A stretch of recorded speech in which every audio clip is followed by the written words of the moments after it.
Hello students, कैसे हैं आप लोग। आज हम लोग बाई मेटालिक थर्मामीटर के बारे में पढ़ेंगे। नाम देखिए, बाई मेटालिक है। बाई मतलब टू होता है, ठीक है, और मेटालिक मतलब मेटल, मतलब दो मेटल को मिला करके अगर कोई थर्मामीटर वर्क कर रहा है तो उसको हम बाई मेटालिक थर्मामीटर बोलेंगे। इसमें देखिए दो तरह का मटेरियल इस्तेमाल किया जाता है जिसका कोफिशिएंट ऑफ थर्मल एक्सपेंशन अलग अलग हो। ये ऐसा क्यों किया जाता है, इसको मैं पहले देखता हूँ। पहले उसके पहले ये समझिए कि कोफिशिएंट ऑफ थर्मल एक्सपेंशन क्या है। अगर आप इसको हम लोग अल्फा से नोटेशन देते हैं, इसको अगर डिफाइन करें तो क्या कहते हैं कि strain per unit temperature change. मान लीजिए कोई मटेरियल है जिसका इनिशियल लेंथ एल आई है और फाइनल लेंथ एल एफ है आफ्टर एक्सपेंशन, जब आप टेम्परेचर इंक्रीज करोगे तब, ठीक है। तो टेम्परेचर का चेंज मैं मान लेता हूं कि डेल्टा टी हो रहा है, ठीक है। तो स्ट्रेन क्या होता है, change in length upon original length. Original length क्या था, एल आई, और टेम्परेचर चेंज मैं मान रहा हूं कि डेल्टा टी के चेंज करने के बाद, टेम्परेचर डिफरेंस इतना होने के बाद ये इतना डेल्टा एल का एक्सपेंशन हुआ। तो मैं बोल सकता हूं यहां से कि डेल्टा एल बराबर L I alpha delta T. यहां से एक चीज तो समझ में आ रहा है कि अगर अल्फा की वैल्यू बढ़ेगी तो डेल्टा एल की भी वैल्यू बढ़ेगी। मतलब जितना ज्यादा कोफिशिएंट ऑफ थर्मल एक्सपेंशन होगा उतना ज्यादा डेल्टा एल होगा, उतना ज्यादा एक्सपेंशन होगा। तो इसका मतलब क्या, तो इससे मैं लिख सकता हूं कि डेल्टा एल क्या था, L final minus L initial, और इसी में मैं इस तरफ भेजूंगा तो L F will be, L initial को मैं कॉमन ले लेता हूं 1 प्लस अल्फा डेल्टा टी, ठीक है। तो ये यहां से भी ये चीज क्लियर है कि अगर एल फाइनल अगर आपको ज्यादा चाहिए तो अल्फा की वैल्यू उतनी ज्यादा होगी, ठीक है। अगर आप कोफिशिएंट ऑफ थर्मल एक्सपेंशन के बारे में डिटेल्स जानना चाहते हैं तो इसका लिंक मैं डिस्क्रिप्शन बॉक्स में डाल दूंगा, आप जा वीडियो देख लेना।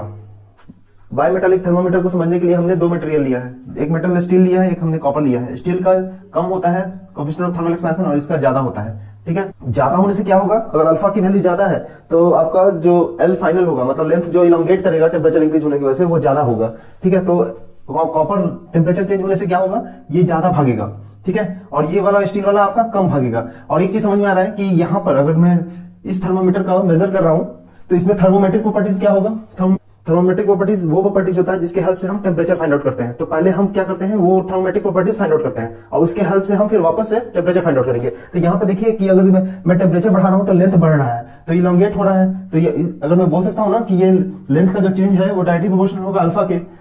तो यहां पर क्या है, तो थर्मोमेट्रिक प्रॉपर्टीज क्या हो जाएगा, या तो डिफ्लेक्शन बोल लो जो कि लेंथ इलोंगेट हो रहा है वो डेल्टा एल, या तो फिर कोफिशिएंट ऑफ थर्मल एक्सपेंशन, जितना कोफिशिएंट ऑफ थर्मल एक्सपेंशन बढ़ेगा उतना ज्यादा डेल्टा एल होगा।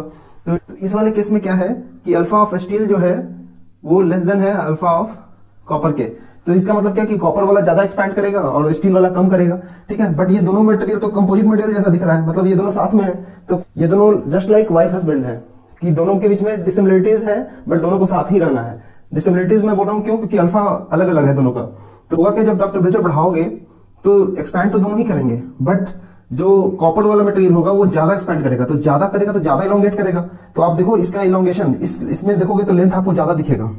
ये नीचे वाला कॉपर है तो कॉपर वाले में देखो इलोंगेशन ज्यादा हो रहा है, और बट आपके स्टील वाले मटेरियल के साथ क्या होगा, वो भी चाहेगा इलोंगेट होना, बट चूंकि रिस्ट्रिक्शन ये है कि वो कॉपर के साथ ही अटैच रहेगा तो वो भी ज्यादा दूर तक नहीं जाएगा। तो बट वो क्या करेगा, इलोंगेट नहीं करके सिकुड़ेगा, क्योंकि उसका कोफिशिएंट ऑफ थर्मल एक्सपेंशन कम है। तो वो क्या होगा, उतना ज्यादा इलोंगेट नहीं होगा, तो वो चाहेगा कि ऊपर की तरफ शिफ्ट होना, क्योंकि उसको कॉन्ट्रैक्ट कर जाएगा। जितना ये इसका इलोंगेशन होगा उतना ये कॉन्ट्रैक्ट करेगा, तो ये ओवरऑल आपको ऐसा बेंड होता हुआ दिखेगा, ठीक है। तो ये कब होगा, जब आप टेम्परेचर इंक्रीज करोगे तो जिधर अल्फा कम होगा, अल्फा की वैल्यू जिधर कम होगी उधर की तरफ ही ये टेंड करेगा डिफ्लेक्शन।